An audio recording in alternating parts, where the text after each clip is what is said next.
ব্যারাকপুর কাণ্ডের ছায়া এবার মালবাজারে জমি দখলে বাধা দিয়ে কাউন্সিলরকে ধমকের মুখে দম্পতি। মালবাজারে তৃণমূল কাউন্সিলরের বিরুদ্ধে অভিযোগ তোলা হচ্ছে এবং এই দম্পতিকে গালিগালাজে অভিযুক্ত তৃণমূল কাউন্সিলর। থানায় লিখিত অভিযোগ দায়ের করা হয়েছে, তবে পাল্টা আইনি পদক্ষেপের হুঁশিয়ারি দিয়েছে কাউন্সিলর। ব্যারাকপুর কাণ্ডের ছায়া এবার দেখা যাচ্ছে মালবাজারেও জমি দখল এবং সেই জমি দখলকে বাধা দিতে দিয়ে কাউন্সিলরের ধমকের মুখে পড়তে হলো এক দম্পতিকে। বিস্তারিত জানাবেন, টেলিফোন লাইনে রয়েছেন প্রতিনিধি অরূপ বসাক। অরূপ, কাউন্সিলরের ধমকের মুখে এই দম্পতি কি অভিযোগ তুলছেন এই দম্পতি?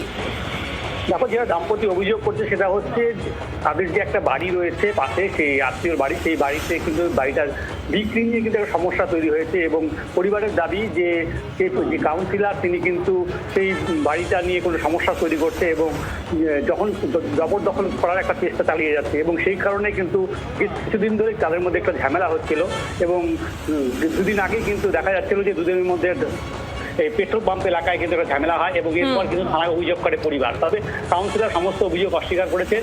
তিনি বলছেন এর সঙ্গে তিনি জড়িত নন, উল্টো তারাই তার উপর আক্রমণ চালিয়েছে এবং পুরো ঘটনা তদন্ত শুরু করেছে মাল থানার পুলিশ।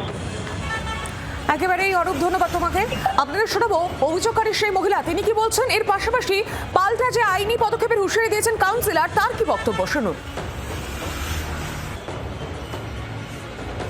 আমাদের একটি 5 নম্বর ওয়ার্ডে পারিবারিক ভিটে আছে, সেখানে পাশের বাড়ির যে লোক আছে সে কাউন্সিলরকে মিলে দুজন মিলে আমাদের জমিটা দখল করার চেষ্টা করছে। গতকাল আমরা যখন পেট্রোল ভর্তি যাই আমি এবং আমার হাজবেন্ড, তখন হঠাৎ করে কাউন্সিলর এসে আমাদের উপরে চড়া হয়।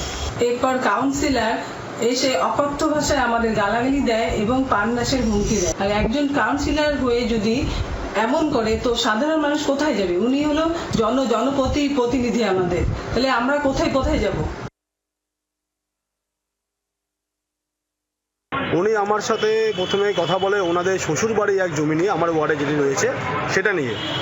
তো আমি বললাম যার সাথে আপনাদের ঝামেলা, পাশের বাড়ির সাথে ঝামেলা জমি সংক্রান্ত বিষয় নিয়ে, এলাম এখানে আমার সামনে চিল্লাহাল্লা করে তো কোনো লাভ নেই, আপনার যা বলা আছে আমাদের ওয়ার্ডে চলেন। তারপরে উনি আবার উত্তেজিত হয়ে আমাকে আবার গালাগালি করেন। তার পরিপ্রেক্ষিতে আমিও আবার ওনাকে গালাগালি করলাম। এখানে আমাদের ওয়ার্ডের বাসিন্দা কেউ বলতে পারবেন না জমি সংক্রান্ত বিষয় নিয়ে আমি কখনো মাথা কামাই। যে যা খুশি মতো জমি কিনতে পারে, যে যা খুশি মতো জমি বিক্রি করে বাড়ি ঘর বানাতে পারে, এখানে আমার কোনো ব্যাপার নেই। এখানে থানাতে জানিয়েছি, এখন ওয়াইস সাহেব দেখবে ব্যাপারটা। বাংলার আওয়াজ, বাঙালির আবেগ, জি 24 ঘন্টা।